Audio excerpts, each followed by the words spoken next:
So I've been thinking about this whole weight gain issue that many people experience when coming to this lifestyle, and I've found this website here about hypothalamic dysfunction.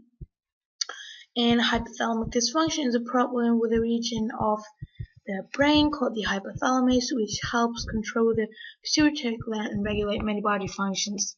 So what the hypothalamus basically does, it regulates all the metabolization organs such as the liver, your kidneys, and your thyroid. I've noticed that almost like 90% of the people that experience extreme weight gain on this lifestyle come from a background of restrictive eating, some kind of eating disorder, malnutrition, etc.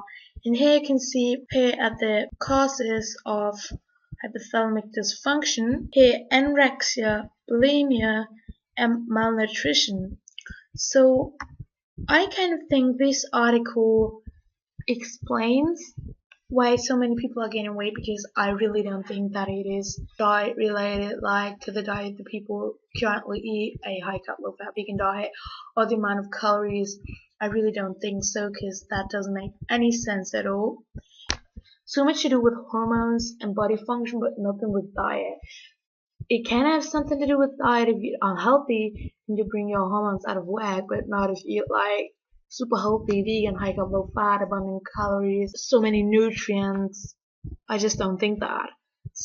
And it's just that there are these overfeeding studies and the people gain like 4 grams of fat a day. You need to eat 80% plus your normal caloric needs and plus your glycogen storage capacity to gain 4 grams of fat a day, and you had to do that over a period of 1 year to gain 4 pounds. That's nothing.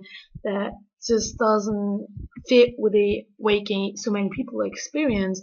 And here you can see the symptoms for hypothyroidism, cold intolerance, constipation, pressed mood, fatigue, hair skin changes, hoarseness, impotence, loss of body hair, muscle and mental slow menstrual cycle changes, and weight gain. And they see the hypothalamic dysfunction always gets induced by hormonal imbalance, and hormonal imbalance can be seen through changes in the menstrual cycle in females.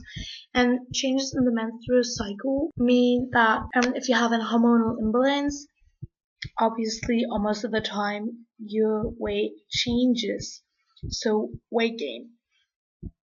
I think adrenal fatigue or low adrenal function or adrenal diseases can be responsible for weight gain as well, but I don't think it's as common as hypothalamic dysfunctional disease. And here you can see exams and tests, how you can find out if you have it. Here you can do a blood or urine test, but I suggest you do a urine or saliva test. For cortisol, you can do a saliva test as well, because if you do a short profile blood test, your organic functions aren't shown and your hormonal levels aren't shown as well. So it might seem that you're perfectly healthy if in fact you're not. And what I also wanted to show you was here with a hypothyroidism or hypothalamic disease. Here you can see it says symptoms are usually due to the hormones that are missing. In children, there may be growth problems, either too much or too little growth, or puberty that occurs too early or too late. And I think that relates pretty good to my symptoms, because since I've had anorexia, I didn't grow a single centimeter. So I think that's due to the hormonal imbalance, and if you have a hormonal imbalance, you obviously don't produce the adequate amount of human growth hormone. Here it says treatment, and under treatment, obviously if you have a tumor, you should get surgery or radiation, but if you have a hormonal deficiency, you need to replace the missing hormones.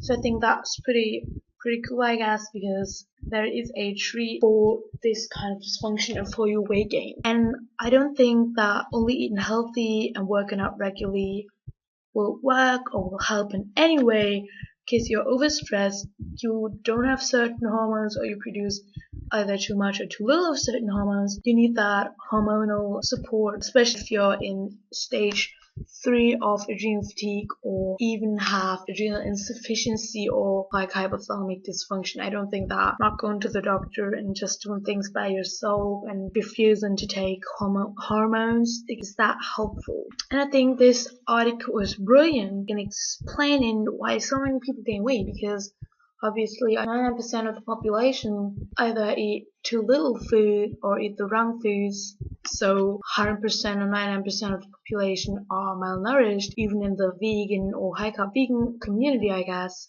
And as you can see here, malnutrition can be a cause of hypothalamic dysfunction, and I think it's pretty fucked up that that kind of stuff isn't mentioned in eating disorder recovery, because I've read in different blogs that many people recover from anorexia, bulimia, or other eating disorders are gaining weight and are scared about the weight gain and are asking if the weight gain will stop. And the thing is, excess weight gain is like the number one reason for relapse if you have an eating disorder. So I think it's a mess that those things aren't addressed, because this basically is the explanation for this weight gain, and it even gives a solution to the weight gain. Yeah, that's what I want to say. So if you're gaining excess weight and experiencing some of these symptoms, you should consult a doctor and get checked, because I think it's sad that no one really, I mean, there are some people that address that, but I guess there are not enough people. Everyone's always like,